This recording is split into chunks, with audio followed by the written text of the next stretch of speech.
So, Pap, we are learning more and more what the Donald Trump administration cabinet is going to look like. This week, I should say at the end of last week, he announced that, among others, that Jeff Sessions, I should say, is going to be his attorney general, which is a rather shocking turn of events, isn't it? Well, yeah, I think it's just typical of the media. They focus on a couple of things and miss the other huge pictures. This is a guy who wants to shut down the civil justice process for everybody except corporations suing corporations.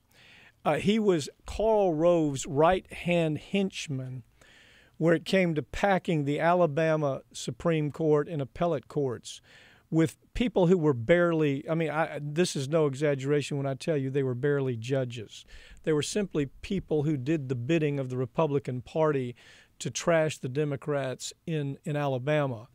This is a vicious little character. There's no other way I can describe Jeff Sessions. It wasn't that he was perfect for Alabama, but Alabama is not a reflection, fortunately, of the rest of the country.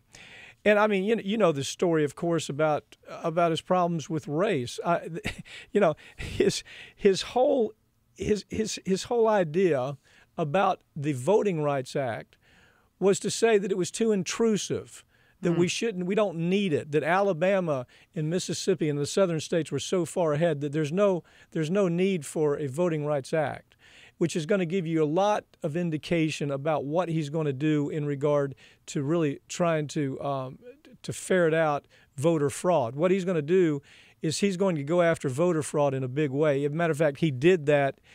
He's done it already. He targeted a handful of black activists who were just in the process of trying to get people registered to vote.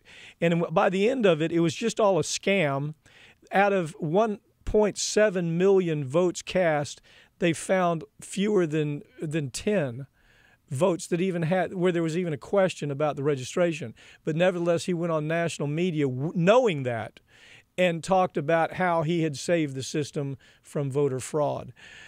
This is a dangerous little guy in so many respects. He's got things he can do in regard to enforcing laws in the environmental issues, enforcing laws where Wall Street is stealing mom and pop's money, enforcing issues where the pharmaceutical industry is creating dangerous products that are killing people and him taking no action. The Chamber of Commerce has given Jeff Sessions more money than he could possibly spend because he is purely a corporatist that is there for the U.S. Chamber of Commerce.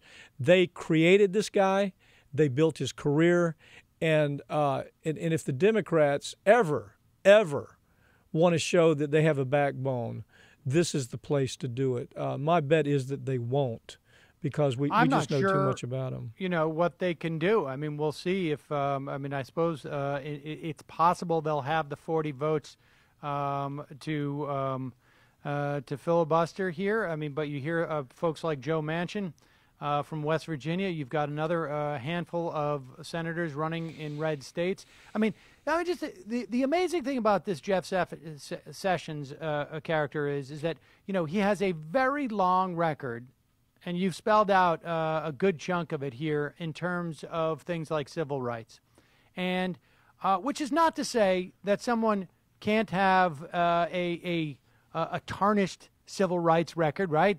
You know, when he sees the Voting Rights Act and says that's an intrusive piece of legislation, or he targets black activists because they're registering voters in Alabama, or he has no problem with blatant racism coming out of the mouths of judges in Alabama, et cetera, et cetera. If this guy had gone on in his career as a senator to show that he had turned some major leaf, Pap, right? Like if this guy had gone on to fight for reconstituting the Voting Rights Act after the Supreme Court gutted it in 2011, then I think that we would have a different perspective on this. But there's no indication that this guy has changed even remotely in this respect. He's going to be the chief law enforcement officer in the country. And here's what really scares me about a character like this, Pat.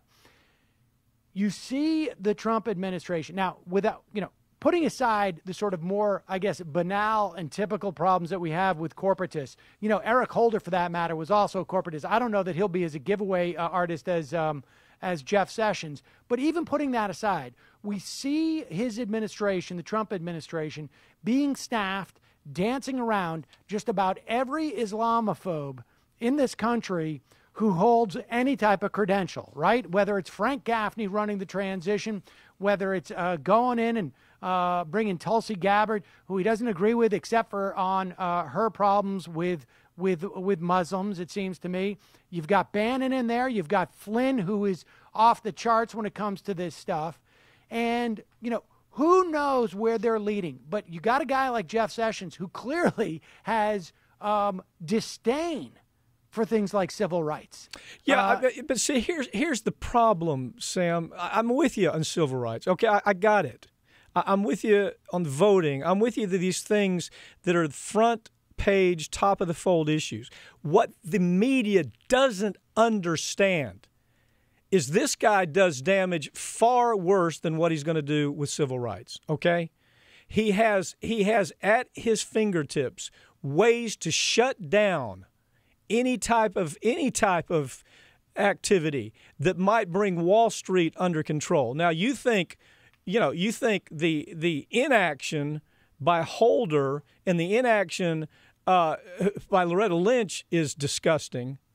Wait till you see the affirmative steps that Sessions is going to make to where it's easier for Wall Street to steal from people and not get fined and not get prosecuted. Wait till you see what Jeff Sessions is going to do to lobby to make it more difficult for the average American to take a corporation to court when the corporation has caused somebody's death in that person's family. Wait till you see what Jeff Sessions is able to do without legislation to shut down any type of meaningful prosecution of the worst catastrophic polluters in the world coming to the United States and destroying our rivers, our streams, and our air.